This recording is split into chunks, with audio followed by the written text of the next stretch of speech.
É isso. Boa tarde, gente. Vocês estão bem? Então hoje nós vamos dar continuidade na nossa série em Gênesis. Hoje é o nosso segundo episódio. Hoje nós vamos falar sobre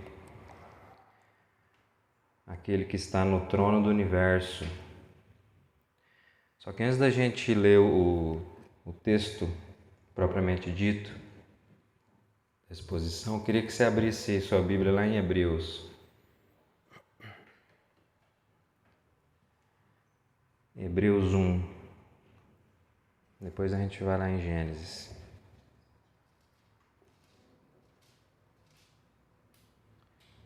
Hebreus 1, do 1 a 4. Diz assim: havendo Deus outrora falado muitas vezes e de muitas maneiras aos pais pelos profetas, nestes últimos dias nos falou pelo Filho, a quem constituiu herdeiro de todas as coisas, pelo qual também fez o universo. Ele que é o resplendor da glória e a expressão exata do seu ser, sustentando todas as coisas pela palavra do seu poder. Depois de ter feito a purificação dos pecados, assentou-se à direita da majestade nas alturas, tendo se tornado tão superior aos anjos, quanto herdou mais excelente nome do que eles. Amém? Agora vamos ler o texto mesmo, propriamente dito. Tenha esse texto em mente aí, à medida que a gente vai caminhando, tá? Gênesis 1. Nosso texto de hoje vai ser do versículo 3 até o versículo 25. Gênesis 1, versículo 3 até o 25. Diz assim: disse Deus: haja luz, e houve luz. E viu Deus que a luz era boa, e fez separação entre a luz e as trevas. Chamou Deus a luz dia e as trevas noite. Houve tarde e manhã, o primeiro dia. E disse Deus: haja firmamento no meio das águas, e separação entre águas e águas. Fez, pois, Deus o firmamento, e separação entre águas debaixo do firmamento e as águas sobre o firmamento. E assim se fez. E chamou Deus o firmamento céus. Houve tarde e manhã, o segundo dia. Disse também Deus: ajunte-se as águas debaixo dos céus num só lugar, e apareça a porção seca, e assim se fez. A porção seca chamou Deus terra, e ao ajuntamento das águas, mares. E viu Deus que isso era bom. E disse: produz a terra relva, ervas que deem sementes e árvores frutíferas que deem fruto segundo a sua espécie, cuja semente esteja nele sobre a terra. E assim se fez. A terra, pois, produziu relva, ervas que davam semente segundo a sua espécie, e árvores que davam fruto, cuja semente estava nele, conforme a sua espécie. E viu Deus que isso era bom. Houve tarde e manhã, o terceiro dia. Disse também Deus: haja luzeiros no firmamento dos céus, para fazerem separação entre o dia e a noite, e sejam eles para sinais, para estações, para dias e anos, e sejam para luzeiros no firmamento dos céus, para alumiar a terra. E assim se fez. Fez Deus os dois grandes luzeiros, o maior para governar o dia e o menor para governar a noite, e fez também as estrelas. E os colocou no firmamento dos céus para alumiarem a terra, para governarem o dia e a noite, e fazerem separação entre a luz e as trevas. E viu Deus que isso era bom. Houve tarde e manhã, o quarto dia. Disse também Deus: povoem as águas de enxames de seres viventes, e voem as aves sobre a terra, sob o firmamento dos céus. Criou Deus, pois, os grandes animais marinhos e todos os seres viventes que rastejam, os quais povoam as águas segundo a sua espécie, e todas as aves segundo as suas espécies. E viu Deus que isso era bom. E Deus os abençoou, dizendo: Sede fecundos, multiplicai-vos e enchei as águas dos mares, e na terra se multipliquem as aves. Houve tarde e manhã, o quinto dia. Disse também Deus: Produz a terra seres viventes, conforme a sua espécie, animais domésticos, répteis e animais selváticos, segundo a sua espécie. E assim se fez. E fez Deus os animais selváticos, segundo a sua espécie, e os animais domésticos, conforme a sua espécie, e todos os répteis da terra, conforme a sua espécie. E viu Deus que isso era bom. Amém? Até aqui. Vamos orar. Senhor, te agradeço pela sua palavra. Muito obrigado, Pai, porque o Senhor nos comunica a sua vontade por meio dela, e nós pedimos que o Senhor venha abrir nossos ouvidos, nossos corações, e que a gente possa absorver mesmo aquilo que o Senhor tem para nos comunicar por meio da sua palavra e pelo poder do seu Espírito. Amém. Então, gente, nós estamos aí, né? Como eu falei, nosso segundo episódio da nossa série Origens, que é essa série em Gênesis. E antes da gente entrar aqui no texto, só relembrar algumas coisas que o FP trouxe para a gente domingo passado, sobre o livro de Gênesis em si, algumas coisas importantes mesmo que a gente precisa sempre relembrar, né? E a primeira delas é que a gente tem um debate meio chato, às vezes, de querer ler Gênesis com a lente que nós temos hoje dos nossos problemas científicos, né? Ou até mesmo não só os problemas, mas até mesmo a forma que a gente enxerga o mundo, os processos, as coisas, né? Coisas que fazem parte do nosso tempo, né? E a gente entra no livro de Gênesis com essa lente, né? Com esses pressupostos científicos, e a gente quer tentar arrancar do texto aqui informações científicas, né? Só que o livro de Gênesis não é um livro de ciência. Moisés, quando escreveu o livro e entregou lá para o povo, né? Eles não estavam pensando em processo de criação, né? Eu acredito que ninguém naquela época lá estava querendo saber qual a idade da Terra, né?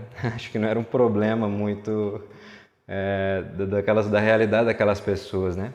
Estavam saindo do Egito ali e indo para um deserto, e acho que a preocupação menor que eles tinham era saber quantos anos a Terra tinha, né? Então, não é o objetivo do livro de Gênesis dar esse tipo de informação. O grande ponto do livro de Gênesis, que a gente precisa sempre ter em mente quando a gente vem para ele, é que ele tem um peso teológico, tá? O livro de Gênesis, ele busca nos trazer para o povo de Deus um peso teológico. Como assim um peso teológico? Ele é mais sobre quem e para, né, que nem o FP falou, do que como e quando, né? Ciência é essa ação, por exemplo, de descrever fenômenos, né, da realidade. Então você vai descrever como que está acontecendo e você vai estudar esses processos. Isso é o como. E quando, né? E estudando esses processos você vai entendendo alguma questão em relação a tempo, né? Quando e tal, o tempo desses processos. Isso tem a ver muito com a nossa atividade científica, né? Só que o livro de Gênesis ele não está preocupado com isso, ele está preocupado em quem e para, né? E quem é esse quem, né? E como a gente viu na mensagem passada, é Deus, o Criador de todas as coisas. É sobre essa pessoa. Gênesis trata desse Deus, né? Esse Deus aí e os seus propósitos para a sua criação e a forma que ele se relaciona com o universo. O livro de Gênesis vai trazer, principalmente nesses 2 primeiros capítulos aqui, a forma que Deus se relaciona com a sua criação e como ele estrutura as coisas e quem ele é, e a gente entender o mundo a partir do movimento de Deus, entende? Em criá-lo e fazer com que as coisas ali estejam ordenadas segundo seus propósitos. Então a gente tem o livro tem esse objetivo, a gente precisa se lembrar disso quando a gente vem para esse livro. E outra coisa interessante também, que eu já toquei no assunto aqui falando sobre o povo indo para o deserto, a gente tem que pensar que estava tendo ali um povo sendo formado, né? O êxodo ali, quando o povo sai, Deus tira o povo do Egito, é como se fosse um novo começo, um recomeço. E é muito interessante que, eu não vou falar de êxodo hoje, né? Mas tem muitos paralelos interessantíssimos da saída do povo do Egito com a forma que Deus cria o mundo. É muito interessante, tem paralelos interessantíssimos assim, e é como se fosse esse momento de recriação. Deus está recriando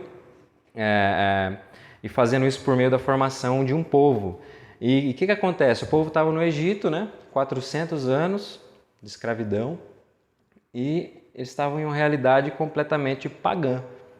O Egito era constituído de uma visão pagã da realidade, e o paganismo é essa religião que torna divino os ciclos naturais, né, da natureza, as forças da natureza. Então, paganismo é isso, você torna deuses as coisas da natureza. Então você tem o sol é um deus, a lua é um deus, os ciclos, as estações, né, tem a ver com ciclos de deuses, de desejos aí dos deuses e tal. E o paganismo é isso. E o Egito era uma nação pagã, e o povo de Deus estava imerso há muitos anos ali nessa cultura, nessa forma de entender a realidade, entender as coisas, né? Então Deus estava colocando diante desse povo a oportunidade agora deles reordenarem a visão da realidade. Eles precisavam entender a realidade de uma forma correta, sem essas distorções pagãs, né? E sem essas distorções de um povo que está desconectado do Deus verdadeiro.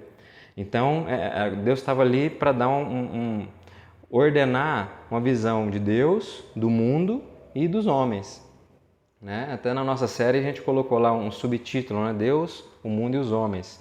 E justamente isso, Deus está tirando aquele povo para eles compreender quem é o verdadeiro Deus, como essa realidade funciona sob o domínio desse Deus, e dentro disso tudo o que é o ser humano e a sua vocação nessa realidade, né?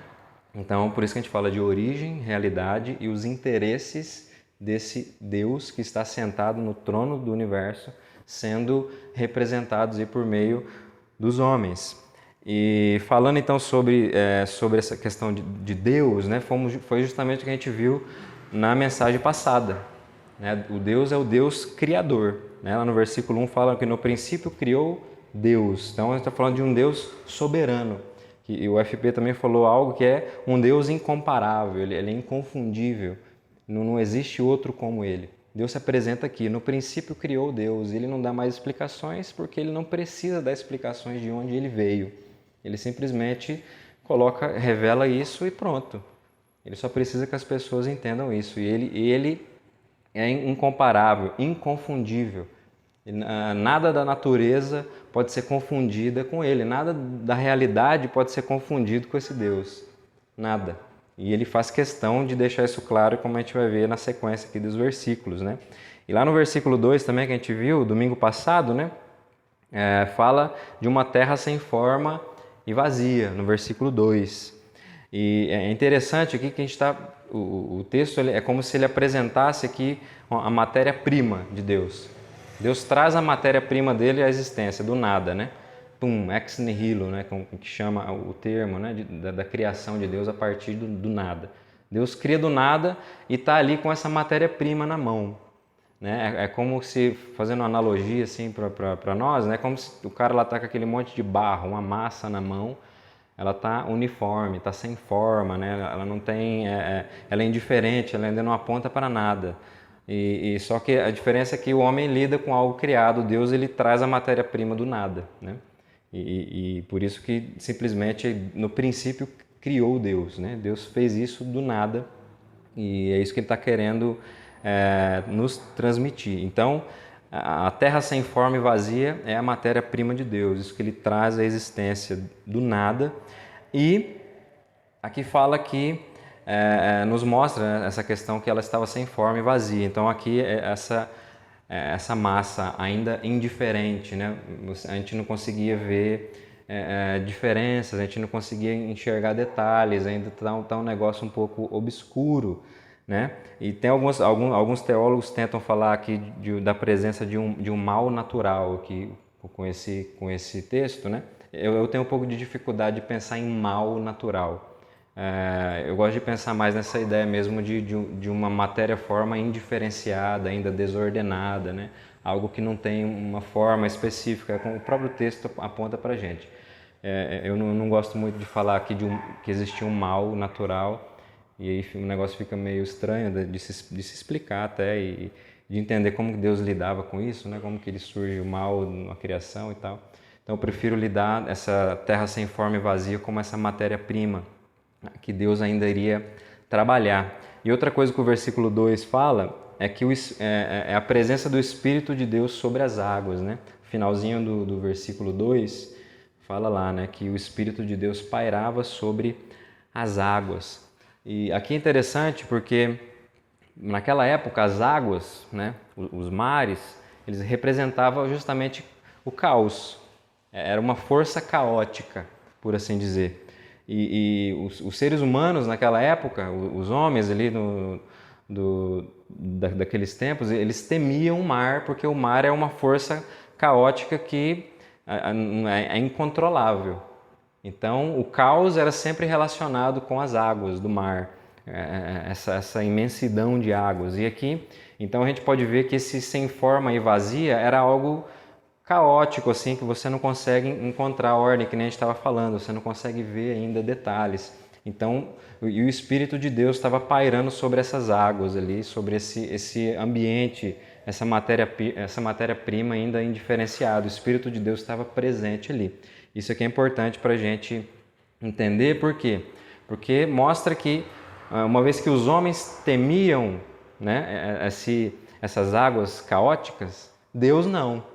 Deus não temia, Deus estava ali, seu Espírito estava pairando sobre aquilo ali e parece que demonstra que estava tranquilo, não tinha nenhum tipo de receio em estar próximo dessas águas, na face do abismo. Deus não tinha problema com isso e o seu Espírito estava ali pairando sobre a face das águas. Então Deus não teme essas águas, Deus não teme nenhum tipo de força caótica ou desordenada. Ele é diferente disso, ele lida com isso.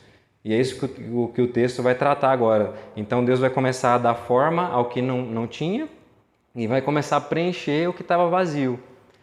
Terra sem forma e vazia, então agora ele vai começar a formar e preencher, trabalhar nessa matéria-prima que ainda estava ali nesse momento ali meio caótico, desordenado, né? E é muito interessante porque quando a gente fala de um Deus se apresentando para um povo, para dar para esse povo uma visão de quem ele é e da criação e sobre eles mesmos, é muito interessante que ele é apresentado por meio dos seus atos, dos seus feitos. É muito interessante isso aqui. E até o João Calvino fala que é interessante isso porque Deus se apresentando, Deus ele sempre se apresenta por meio dos seus atos, dos seus feitos. Na revelação, em toda a Escritura, tem essa característica. E é interessante porque aqui não é diferente e é uma maneira meio que assim, necessária, porque como que a gente veria um Deus que é invisível? A gente precisa ver ele por meio do que ele faz, os seus feitos, a maneira como ele age nas coisas. E aí a gente vai começar então a vê-lo, entende? A perceber quem ele é. O João Calvino fala isso, né? Que de que maneira a gente veria um Deus invisível se não fosse pelos seus atos, pelos seus feitos.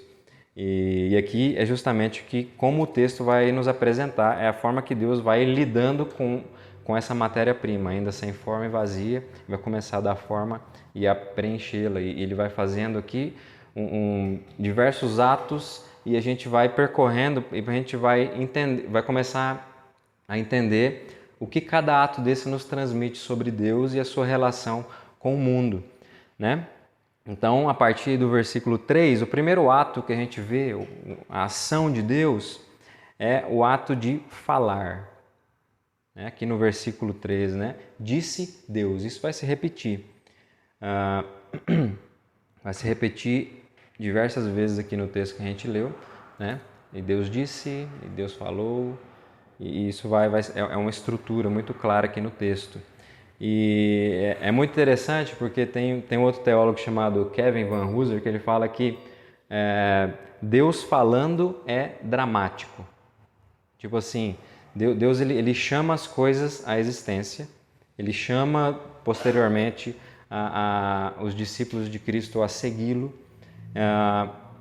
E quando Deus fala, por que é dramático? Porque sempre que Deus lança uma palavra, ela vai exigir uma resposta. A palavra de Deus, né, não volta vazia. A Escritura também diz isso. Então, quando Deus fala, é dramático, vai gerar algo. Algo vai acontecer. Uma resposta vai ter que ser dada. Então, eu acho interessante porque o texto aqui nos mostra que quando Deus fala em direção a essa matéria, essa terra ainda sem forma e vazia, a criação dá uma resposta adequada. Ela dá uma resposta positiva. Né? No versículo 7, né, fala lá que e assim se fez. Isso vai se repetindo também como um padrão aqui no texto. Vai sempre falar que Deus falou e depois e assim se fez, e assim foi e tal. E a gente vê então quando Deus dirige a sua palavra à criação, a criação responde de forma positiva. E ela se submete a essa ordem, a essa palavra de Deus. E esse é o primeiro ato que a gente vai ver aqui.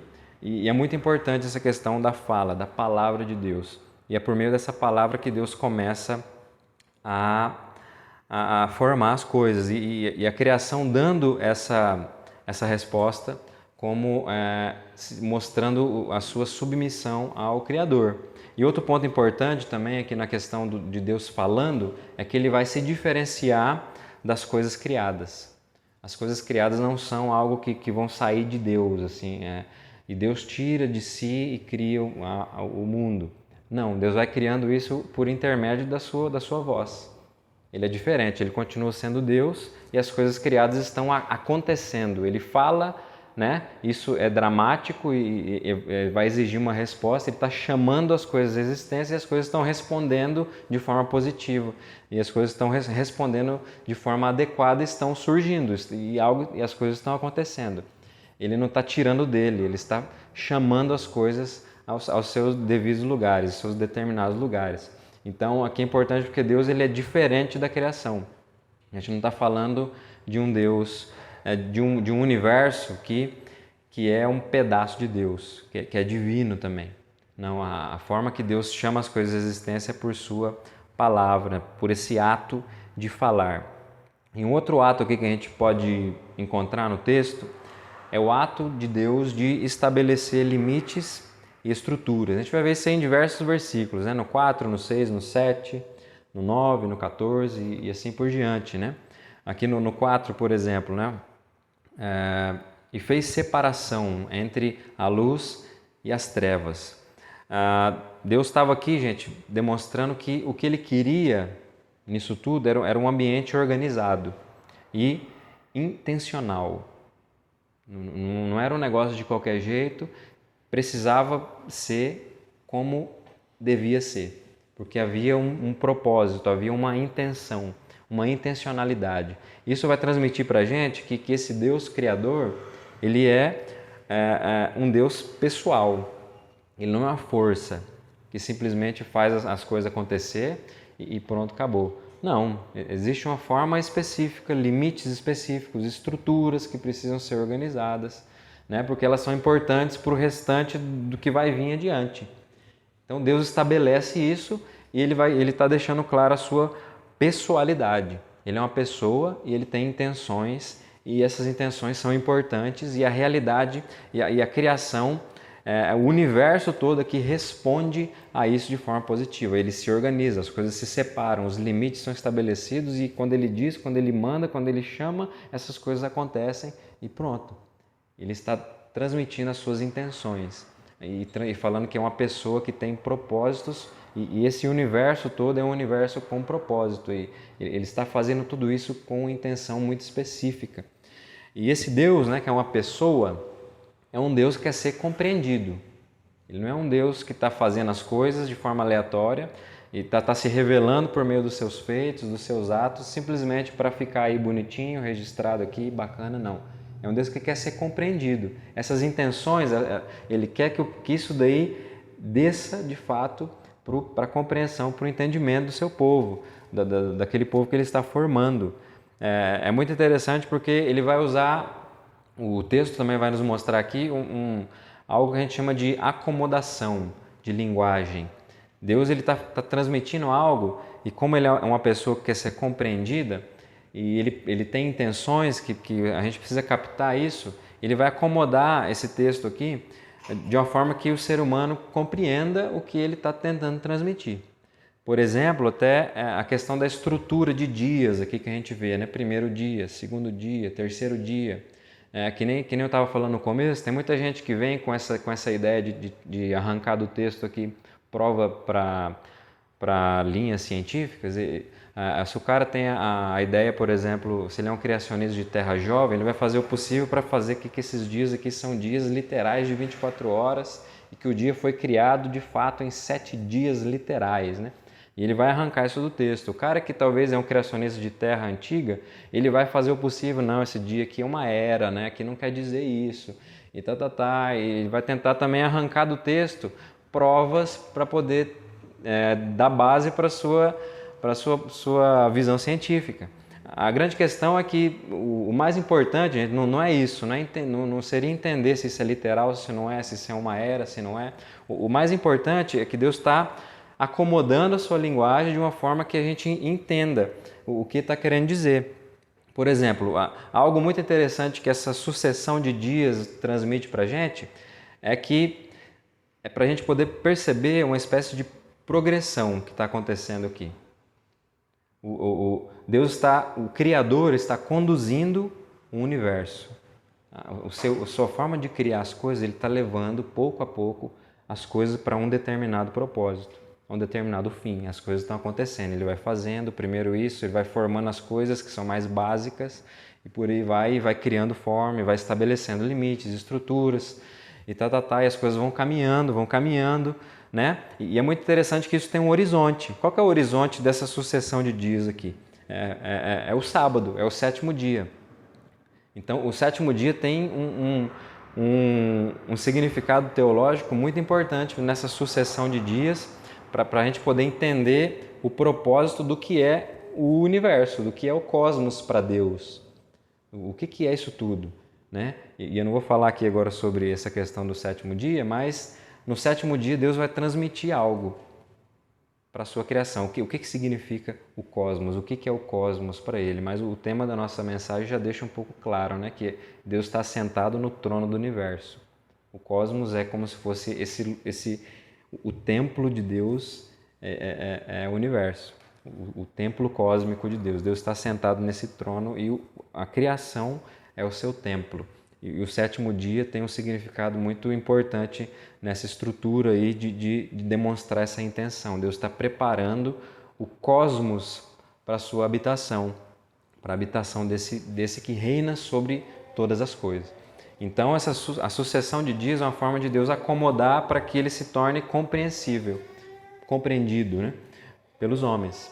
Há uma intenção e Deus progressivamente foi preparando a realidade e o universo para que ela se torne o lugar da sua habitação, o lugar onde ele vai se estabelecer como um rei soberano sobre todas as coisas. E também é muito interessante que isso aqui vai ajudar até o povo mesmo a sair daquela prisão pagã dos ciclos naturais, né? O pessoal não tinha essa ideia de horizonte, de propósito, né? O universo tem um propósito, um horizonte que tem um fim, né? Um telos, né? Como assim? A gente não está preso aqui nos ciclos da natureza, estações e O paganismo era preso nisso, não tinha horizonte. Era essa ideia que você estava preso nesse ciclo natural das coisas. E quando Deus traz isso daqui, já para demonstrar que o universo ele é intencional. Há as suas estruturas, seus limites, sim, mas esses limites estão ali porque há uma intencionalidade futura. Então, também ajudaria o povo a se livrar desses reducionismos em relação aos ciclos da natureza, esses reducionismos pagãos. E isso também demonstraria aquilo que é o domínio soberano do rei sobre a criação. O rei, Deus, o Criador, é que está levando a criação para o seu fim. Ele que conduz o universo para que o seu propósito seja cumprido. Então, nós não habitamos um universo aí que está preso em ciclos naturais, né? Deus está se fazendo compreensível para que a gente possa entender a sua vontade, as suas intenções, e isso vai demonstrar o seu domínio, porque o próximo ato que a gente vai ver aqui é o ato de nomear. A gente vai ver isso ali no versículo 5, 8, 10. Aqui no versículo 5 mesmo fala: e chamou Deus a luz dia e as trevas noite. Deus começa a nomear, Ele vai começar a dar nome às coisas. Isso quer dizer o quê? Isso quer dizer que Ele está demonstrando que Ele tem domínio sobre a realidade, sobre a criação. Esse ato de nomear era um ato que soberanos faziam na época do Antigo Oriente Próximo, né? Os soberanos, os reis, eles nomeavam, eles davam um nome, e isso significava que eles estavam exercendo domínio sobre uma pessoa, sobre uma localidade, né? Então era muito comum isso. A pessoa, por exemplo, ser capturada ali, eles invadiam o lugar e tal, e aí capturavam ali os escravos e chegavam lá, mudavam o nome de todo mundo e mudavam o nome daquele lugar também, porque agora eles têm domínio sobre aquele lugar e agora é eles que dão o nome para aquilo ali. Então esse ato de dar nome significa essa expressão de exercer domínio sobre. Então quando Deus começa a dar nome às coisas da criação, às coisas que Ele está criando, Ele começa a demonstrar também que é Ele que tem o domínio sobre todas as coisas. Isso aqui também é mais um ato de despaganização, né? Por exemplo, você tem um povo que olha para o sol e o sol é um deus. Olha para a lua e a lua é um deus. Aí Deus vem aqui e fala que Ele que dá nome para a lua e para o sol. Entende? Opa, então esse Deus está acima, né? Tá acima do meu, né? Meu Deus. Então, essas coisas aí não são deuses, na verdade, né? Eles são luminares, né? É interessante que aqui ele vai até fazer uma espécie de ridicularização dos deuses pagãos, né? Deus está dando nome aqui, aquilo que ele chama o sol de Deus, né? O Deus Ra. Deus vai e chama Deus fala que aquilo ali era só um luzeiro. Deus chama de luzeiro. Pronto, você só está dando luz. E o mais interessante ainda é que ele vai falar de luz antes de falar do sol. A existência de luz antes de falar do sol, ou seja, não é o sol que tem luz em si mesmo. Entende? O sol está ali para refletir essa luz que já existia. Então, assim, Deus está tornando ridículo essa mentalidade pagã que existia naquela época, quando Ele começa a dar nome e a ordenar as coisas e colocar cada parte da criação no seu devido lugar, né? E outra coisa, outro ato também que vai demonstrar muito desse domínio soberano do Rei, Criador de todas as coisas, é o seu ato de conceder autoridade. É Ele quem dá autoridade. E isso vai demonstrar que o Deus Criador é a única coisa absoluta nesse universo. Só Ele é absoluto. E no versículo 16, 17 e 18, eu vou até ler esse pedaço aqui, ó. Ele fala assim, ó: fez Deus os dois grandes luzeiros, o maior para governar o dia e o menor para governar a noite. E fez também as estrelas, e os colocou no firmamento dos céus para alumiarem a terra, para governarem o dia e a noite. E fez separação, e fazerem separação entre luz e as trevas. E viu Deus que isso era bom. Então é Deus quem que outorga autoridade a esses elementos da criação para que eles governem sobre determinado espaço aí da criação. É Deus quem dá essa autoridade. Ele deixa claro, né, que Deus os colocou lá para eles governar, para fazer essa separação entre dia e noite. Então, Deus ele é o único com autoridade absoluta, e Ele então vai conceder autoridade na criação. Nada na criação possui esse aspecto absoluto de autoridade. Isso tudo é em relação com o Criador. O Deus absoluto possui autoridade absoluta, domínio absoluto, e Ele concede isso na criação. A autoridade vai estar no correto desempenho em submissão, o correto desempenho da função em submissão à ordem desse Deus Criador. É assim que acontece. Isso vai acontecer também com os seres humanos, né? Mas hoje nós não vamos falar sobre os seres humanos. Mas é assim que funciona também. Você não tem um tipo de autoridade absoluta, nenhum ser humano pode, porque só Deus é absoluto. E aqui ele já vai demonstrando traços disso. É Ele quem coloca os elementos e dá a autoridade a eles para governar. E o outro ponto aqui é o ato de abençoar. Deus, aqui no versículo 22, Deus diz que Deus abençoou, dizendo, né, que Ele cria várias coisas e tal, e Deus vai dar uma bênção. E é muito interessante que a gente for olhar aqui para a bênção de Deus, ela nada é do que uma reafirmação das ordenanças estruturais que Ele já tinha dado. Ele está reafirmando. A bênção dele está em reafirmar aquilo que ele já havia mandado, aquilo que ele já havia chamado e ordenado, delimitado, estruturado. Então a bênção de Deus é essa reafirmação dessas ordenanças estruturais.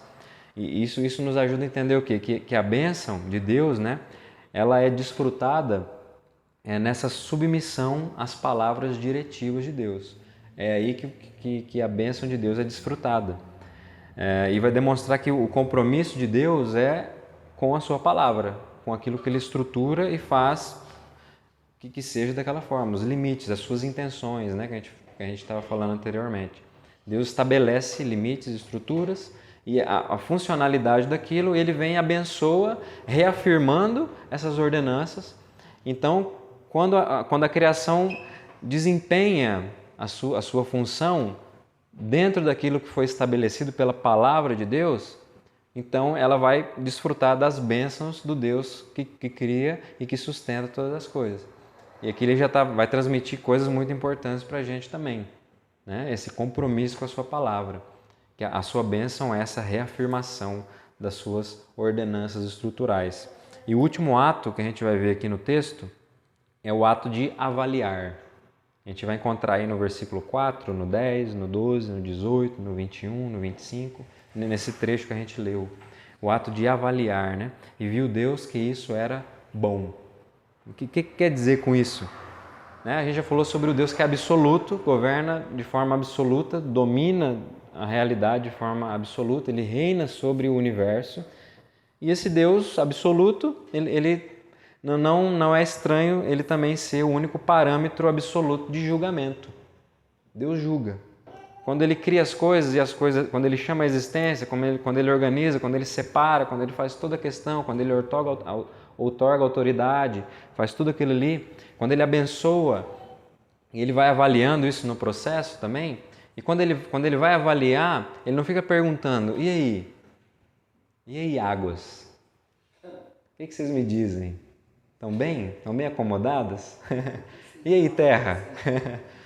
E aí, terra, ficou legal? O limite ficou bom? Você acha que dá para chegar mais para cá, mais para lá? O que você acha? Né? E aí, segundo a sua espécie, será que talvez nesse negócio de segundo a sua espécie ficou bom? Tá legal? Você não vê Deus fazendo isso, né? Ele simplesmente olha e viu que era bom. Acabou. Não pergunta para ninguém. Né? Deus é absoluto e Ele também é parâmetro absoluto para julgamentos do que é bom, do que é ruim. E Ele avalia a sua criação e faz isso constantemente durante esse processo de levando a criação ao seu propósito. Então Deus, Ele é absoluto, Ele não precisa de feedback. Deus não precisa de ficar ouvindo feedback. A gente precisa disso, porque a gente não é absoluto. É natural o ser humano perguntar o que achou. Entende? É natural a gente perguntar. O cara que não pergunta, a mulher que não pergunta, já tem algum problema, né? De arrogância, alguma coisa assim. mas é natural de se perguntar. E aí, o que você achou? Ficou bom? Porque a gente não é absoluto, a gente não é parâmetro, entende? Mas Deus não pergunta, Ele simplesmente avalia. Ficou bom. Se não tivesse ficado bom, né? Mas o que Deus faz é bom, então, obviamente, Ele ia dizer que estava bom, né, gente? Então, é isso. Então, esses atos aqui transmitem coisas muito importantes para a gente, né? Só para a gente recapitular, o ato de falar. Deus, Ele cria, Ele chama as coisas à existência. A palavra de Deus é uma palavra que Deus falando é dramático, né? Exige uma resposta. E a criação respondeu de forma adequada a essa palavra. E Ele é diferente da criação. Deus é diferente. E depois a gente falou sobre esse ato de estabelecer os limites, as estruturas, né? Nós estamos falando de um Deus que é pessoal. Ele pega essa terra sem forma e vazia e vai trazendo limites, estruturas, vai preparando esse ambiente, aquilo que é básico para... Ele está preparando um palco aqui, um cenário para algo que vai acontecer posteriormente. Ele está demonstrando intencionalidade, as coisas não são aleatórias, né? Depois a gente viu sobre que esse Deus que tem interesses, ele quer ser compreendido. Por isso que ele acomoda, faz uma acomodação de linguagem para que a gente possa entender que há uma intenção aqui por trás de tudo que ele está fazendo, né? Essa progressão de dias aí, por exemplo, e tal. Ele está sempre tentando despaganizar a mentalidade do povo e trazer eles para uma visão correta de Deus, do mundo e o que significa habitar esse universo, né? E depois a gente viu também esse ato de nomear, que Deus está demonstrando que Ele é soberano sobre todas as coisas. Ele é quem tem esse domínio absoluto, por isso que Ele é aquele que também outorga autoridade para as coisas da criação, né? Que foi esse outro ato de Deus de conceder autoridade. Ele que coloca os luzeiros para que eles governem, né? O dia e a noite e tal. Deus é quem faz isso porque Ele é um Deus... Ele é o único Deus que tem essa autoridade absoluta. E Deus, Ele abençoa também a sua criação. E a bênção de Deus é essa reafirmação, né, que nem a gente viu. Essa reafirmação das suas ordenanças estruturais. E desfrutar a bênção de Deus é funcionar da forma que Ele criou para que seja funcionado. Você desfruta da bênção de Deus, porque você está alinhado com essa palavra que ordenou e delimitou todas as coisas, né? E depois a gente viu, por último, esse ato de avaliar. Deus, ele é um parâmetro absoluto de avaliação. Só Ele faz isso, Ele não precisa de feedback, né? Então, para a gente concluir, aqui, alguns pontos que eu anotei para a gente refletir um pouco sobre o que esse texto traz para a gente. Por que entender isso hoje muda a nossa vida, né? Primeira coisa, gente, é que o Deus verdadeiro, ele está sentado sobre o trono do universo. A gente precisa ter essa realidade muito clara na nossa mente. Isso é muito importante, até para a gente entender, por exemplo, posteriormente, o que significa uma relação de aliança, uma relação pactual. A gente precisa entender que Ele é Deus quem governa o universo, todas as coisas. Aí a gente vai entender o que significa a relação de pacto, por que isso é muito importante para a gente compreender a Bíblia inteira, o que está se desdobrando. Né? E esse Deus que está sentado no trono do universo, Ele é um Deus incomparável, inconfundível. Nada pode ocupar o lugar de Deus.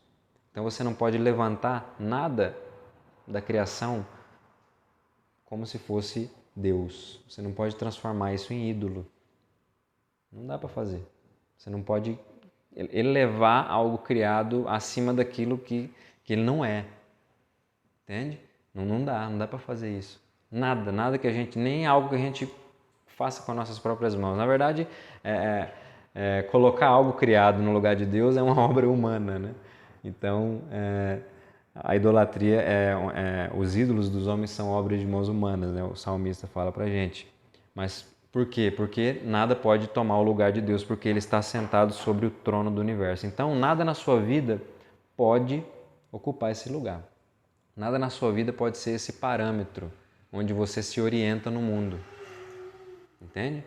Você não pode se orientar no mundo pelas suas necessidades. Você não pode se orientar no mundo por propostas, né? Você não pode se orientar no mundo pelo amor que você sente pela tua mãe, pelo teu pai, pelo teu filho, pela tua esposa, porque são criaturas.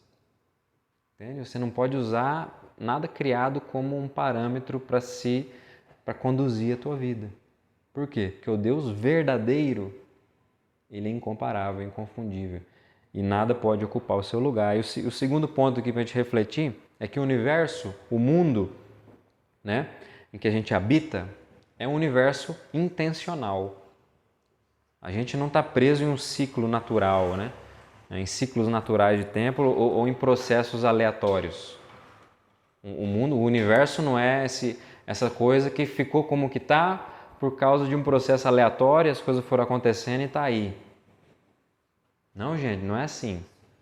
A gente não pode olhar para o mundo, para a realidade, dessa maneira. Não tem como. Não tem como olhar para a realidade e esquecer que há um Deus verdadeiro que está sentado sobre o trono e ele tem intenções para isso. E a forma com que Deus cria as coisas, ele está preparando as bases, né? Aquilo que é mais básico de necessário para que algo aconteça posteriormente.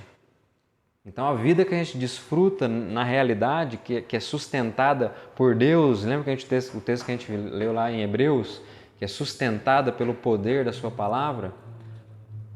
Esse universo que é sustentado por Deus não é um universo aleatório.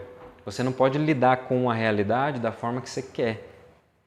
A gente não pode lidar com o mundo do jeito que a gente quer. A gente precisa lidar com a criação, com a realidade, com o mundo, com o universo, da forma que Deus quer. A gente precisa respeitar as suas intenções, os seus limites, as suas estruturas, as coisas que são mais básicas e que são necessárias para o desenvolvimento da vida, para que a bênção de Deus seja desfrutada. Então, nós não vivemos em um universo aleatório. O universo possui um rei, com intenções. A gente não pode sair por aí simplesmente diluindo as estruturas e os limites que o próprio Criador estabeleceu para a sua criação. Não tem como fazer isso. Ou então a gente vai estar sendo pós-estruturalistas, né? A gente vai estar direcionando nesse mundo por um outro parâmetro de visão da realidade. E não é assim. Aquilo que Deus estabelece é porque tem intenções. E há intenção e há propósito em todas as coisas. Então, as estruturas da realidade são para ser desfrutadas da forma que Deus estabelece. E aí nós vamos desfrutar da sua bênção, porque nós vamos estar, de fato, cumprindo, desfrutando da realidade conforme as funções que foram estabelecidas pelo próprio Deus. Por isso que a gente precisa recalibrar, né, o nosso olhar para a realidade. Enxergar as coisas do universo como dádivas de Deus. Deus preparou todo um palco aqui, um cenário, né? E a gente vai ver posteriormente que o homem foi colocado nesse cenário, né?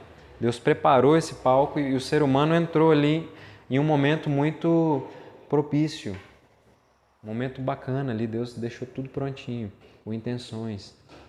Não foi um negócio criado assim meia boca. Deus avaliou como bom. Então é bom. Então a gente precisa olhar para a realidade como um universo de dádivas. Deus sustenta a realidade para que a vida possa florescer. E a gente não pode olhar para o mundo como que se não houvesse isso. O mundo é dádiva, o universo é dádiva. Deus sustentar todas as coisas, gente, é dádiva. Se Deus parasse de sustentar a realidade pelo poder da sua palavra, já era. Acabava, não ia existir nada. Então Deus manter todas as coisas existindo é graça de Deus. A gente precisa recalibrar o nosso olhar e como a gente lida, como a gente se relaciona com as coisas.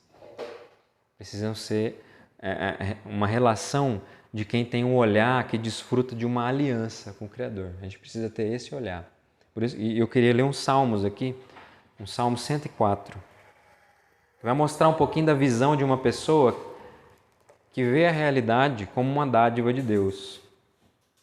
Uma pessoa que enxerga o mundo, o universo criado, como algo do Senhor, não um pagão ou um ateu que tira completamente o brilho das coisas e acha que tudo é uma aleatoriedade e a gente não estamos caminhando para lugar nenhum e eu posso fazer com esse universo o que eu quiser.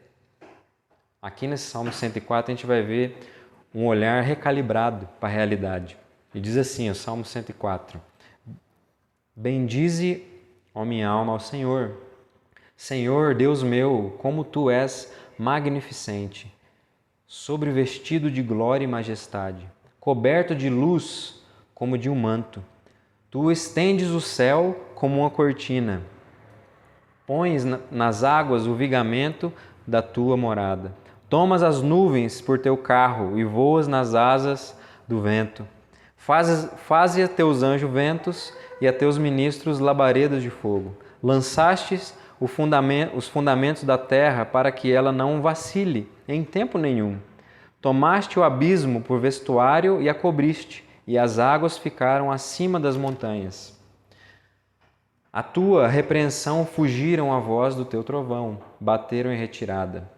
Elevaram-se os montes, desceram os vales, até o lugar que lhes havia preparado. Puseste as águas divisa, que não ultrapassarão, para que não tornem a cobrir a terra. Tu fazes rebentar fontes no vale, cujas águas correm entre os montes, dão de beber a todos os animais do campo. Os jumentos selvagens matam a sua sede. Junto delas têm as aves do céu o seu pouso e, por entre a ramagem, desferem o seu canto. Do alto da tua morada regas os montes, a terra farta-se do fruto das tuas obras. Fazes crescer a relva para os animais e as plantas para o serviço do homem, de sorte que da terra tire o seu pão, o vinho que alegra o coração do homem, o azeite que lhe dá brilho ao rosto e o alimento que lhe sustém as forças. Avigoram-se as árvores do Senhor e os cedros do Líbano que ele plantou, em que as aves fazem seus ninhos, quanto a cegonha, e a sua casa é nos ciprestes. Os altos montes são das cabras montezinhas e as rochas o refúgio dos arganazes. Fez a lua para marcar o tempo, o sol conhece a hora do seu ocaso. Dispõe as trevas e vem a noite, na qual vagueiam os animais na selva. Os leõezinhos rugem pela presa, buscam Deus o sustento. Em vindo o sol, eles se recolhem e se acomodam nos seus covis. Sai o homem para o seu trabalho e para o seu encargo até a tarde. Que variedade, Senhor, nas tuas obras! Todas com sabedoria as fizeste. Cheia está a terra das tuas riquezas. Eis o mar vasto, imenso, no qual se movem seres sem conta, animais pequenos e grandes. Por ele transitam os navios e o monstro marinho que formaste para nele folgar. Todos esperam de ti, que lhes dê de comer a seu tempo. Se lhes dás, eles o recolhem. Se abres a mão, eles se fartam de bens. Se ocultas o rosto, eles se perturbam. E se lhe cortas a respiração, morrem e voltam ao seu pó. Envias o teu espírito, eles são criados, e assim renovas a face da terra. A glória do Senhor seja para sempre. Exulte o Senhor por suas obras. Com só olhar para a terra, ele a faz tremer. Toca as montanhas e elas fumegam. Cantarei ao Senhor enquanto eu viver. Cantarei louvores ao meu Deus durante a minha vida. Seja-lhe agradável a minha meditação, e eu me alegrarei no Senhor. Desapareçam da terra os pecadores, e já não subsistam os perversos. Bendize, ó minha alma, ao Senhor. Aleluia. É um texto um pouco longo, mas é muito belo isso aqui, gente.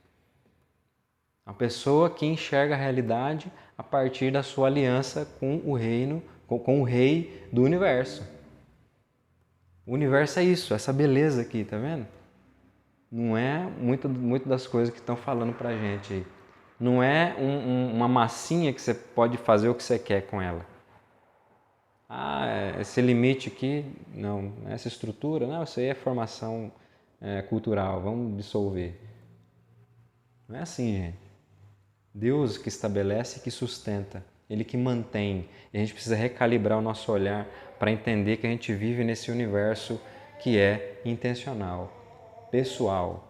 A gente precisa fazer isso. E por último, para a gente fechar, a última aplicação é que todo esse processo acontece porque Deus ele não teme as águas caóticas, né?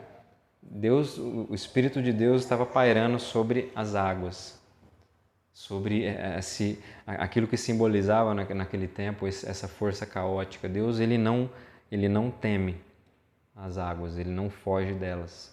Ele encara isso e dessa massa sem forma, vazia, indiferente, ele faz brotar uma criação bela, com vida, onde ele, por meio da sua palavra, ele ordena tudo e abençoa.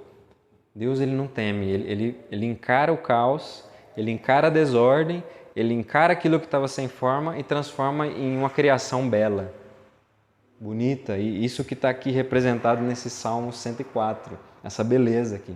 Deus faz isso porque ele não teme as águas. E como que Deus ele resolveu esse problema da terra que estava sem forma e vazia? Né? O Deus Criador venceu esse caos, né? Por meio da sua palavra e pela presença do seu Espírito. É assim que ele fez. Por meio da sua palavra e a presença do seu Espírito. É assim que Deus fez. E o que isso transmite para a gente? O que isso vai trazer para a gente hoje? E o que a gente precisa tirar disso, gente, é que a gente não pode temer o caos que nos cerca. A gente não pode temer. Eu estava até conversando esses tempos com o FP, né? Às vezes tem um movimento assim que a gente tem de querer se isolar do mundo porque tá perigoso. Eu não quero pôr meu filho na escola porque tá complicado, né? Coisa, nossa, tá vendo esse negócio de gênero? Estão falando, meu filho não pode ser exposto a isso. É perigoso, gente? Claro que é. Só que é o caos que nos cerca hoje. Esse é o caos que nos cerca hoje. A gente vai temer ele? Nós vamos temer a desordem que está ao nosso redor, construindo um muro, levantar um muro com a força do nosso braço e ficar aqui dentro, aqui escondidinho, achando que nada disso nos afeta? Não. Nosso Deus não temeu aquela terra sem forma. O Espírito pairou sobre aquelas águas ali que simbolizavam o caos e ele agiu por meio da sua palavra e pela presença do teu Espírito. A gente não pode temer o caos, a gente não pode fugir dele, a gente precisa encarar ele, só que a gente precisa encarar da forma correta. A gente precisa usar os padrões dados por Deus. Palavra, Espírito. Intenções do Criador que foram transmitidas assim, palavra pelo poder do seu Espírito. E é muito interessante, né, que aquele versículo que a gente leu no início, lá em Hebreus, né, fala justamente do verbo, né, a palavra que estava lá no início, o FP falou isso também no sermão passado. Cristo era essa palavra ela se torna carne, habita entre nós, se torna presente na criação caída, né? E a gente não chegou nessa parte ainda, mas nós já sabemos disso, né? Criação que se desordenou pela queda, pelo rompimento dessa relação de submissão com o Criador. Essa palavra vem para esse mundo, se encarna, vence aquilo que é o salário do pecado, que é a morte, vence a morte, ressuscita, sobe aos céus e o que ele faz depois disso? Ele derrama o seu Espírito. Ele derrama o Espírito sobre o seu povo e torna esse povo o quê? Testemunhas dessa nova realidade em meio a esse mundo caótico. E o que aconteceu com nossos primeiros irmãos ali do pós-ressurreição? Que eles começaram a testemunhar independente do caos ao seu redor. E como eles lidavam com isso? Pelo poder dessa mensagem aqui, que é o quê? Que é o Evangelho. Todo esse movimento de Deus em direção à sua criação, todo esse movimento da palavra de Deus em direção ao mundo, que se encarnou, que se materializou no Filho, que é um movimento da palavra em direção ao mundo também, pelo Espírito Santo, isso é o Evangelho, essas são as boas novas. E a nova realidade que surge desse movimento de Deus, que é Cristo, essa semente da nova criação, é o poder dessa mensagem que fez com que aqueles nossos irmãos encarassem qualquer coisa que viesse pela frente. Os caras morriam do jeito mais feio do mundo. Eles não estavam nem aí. Eles não temiam. Eles estavam preparados para o martírio. Por quê? Porque o Verbo se fez carne, habitou entre nós, venceu a morte, ressuscitou, comeu um peixe com a gente, subiu de novo e derramou o Espírito. E agora? Agora a gente tem o que a gente precisa. Ele falou que vai estar com a gente até a consumação de todas as coisas. Então, o que nós temos? Palavra, Espírito. E a vontade de Deus encarnada na palavra. Nós temos o poder do Evangelho para enfrentar o caos ao nosso redor. E foi isso que os nossos irmãos fizeram. Testemunhas dessa realidade. É a gente que vai mudar o mundo? Não. É o testemunho da palavra por meio do poder do Espírito Santo. É isso. A gente não vai vencer o caos ao nosso redor da maneira que a gente se prepara, né? É preciso se preparar, viu, gente? Não vai entender mal. Eu gosto muito. Né? Até trouxe um livro hoje ali para o UFP sobre política, por exemplo. Né? Mas não é o quanto a gente lê bons livros, né? Não é o quão caipiriano eu sou dói-verdiano, né? O quão reformacional eu sou neocalvinista, que eu vou vencer o caos social, político do mundo. Não é isso. Isso é importante, mas eu preciso estar munido mesmo da fiel pregação da palavra pelo poder do Espírito Santo. É isso. E qual que é o principal lugar que isso acontece? Gente, é na igreja. É na igreja. A igreja é o principal local da pregação fiel da palavra pelo poder do Espírito Santo. A comunidade que vive as intenções do Deus Criador e encara o caos no mundo dessa forma, pelo poder do Espírito Santo. Nós não podemos temer, gente, porque o mesmo que Deus tinha lá no início, Ele já nos deu hoje aqui. Palavra e Espírito. E aí? Quão fiéis nós vamos ser nesse testemunho? Né? Como que a gente vai encarar o caos que nos cerca? A gente vai fugir ou a gente vai crer no poder do Evangelho? A gente vai crer no poder dessa palavra que irrompeu na temporalidade e fez nascer uma nova realidade, fez surgir a semente de uma nova criação. É esse poder aí que a gente precisa ter e crer nele. A gente precisa crer nisso, gente. Parar de ficar fazendo assimilação de coisas. Eu não preciso abraçar um pacote disso daqui, eu não preciso tentar construir um muro aqui, eu não tenho que salvar a minha família, protegendo ela do mundo. Não, o poder do Evangelho. Minha vida tem que orbitar em torno do poder do Evangelho.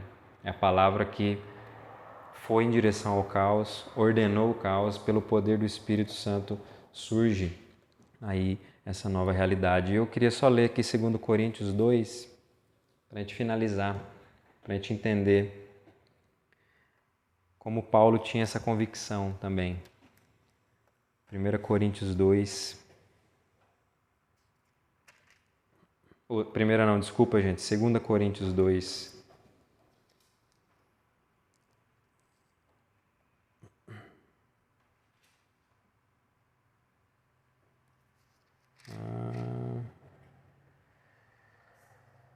Não, desculpa, 2 Coríntios 4, do 5 em diante, até alguns do 5 até o 10, isso, 5 até o 10.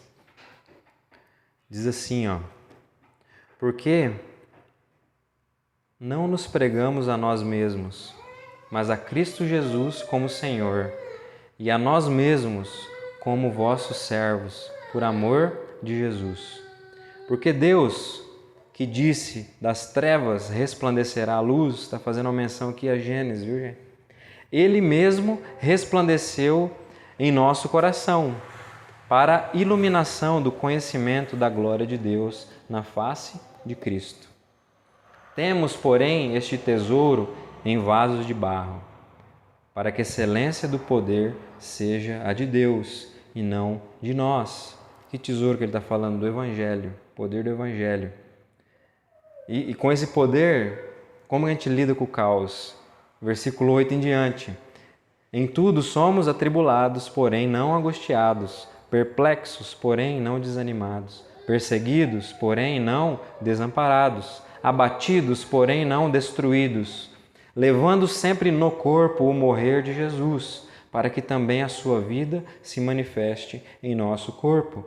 Porque nós que vivemos somos sempre entregues à morte por causa de Jesus, para que também a vida de Jesus se manifeste em nossa carne mortal. Amém? Então, porque nós recebemos esse poder em vasos de barro, para que a excelência do poder seja de Deus e não de nós. Para que a gente possa ter esse mesmo tipo de reação em relação ao caos que nos cerca. Porque nós estamos amparados em um poder que não vem de nós, mas de Deus, por meio de Cristo e pelo poder do Espírito Santo. Então que a gente possa encarar o caos ao nosso redor dessa forma. Palavra de Deus pelo poder do Espírito. Testemunhas fiéis dessa nova realidade. Amém? Vamos orar.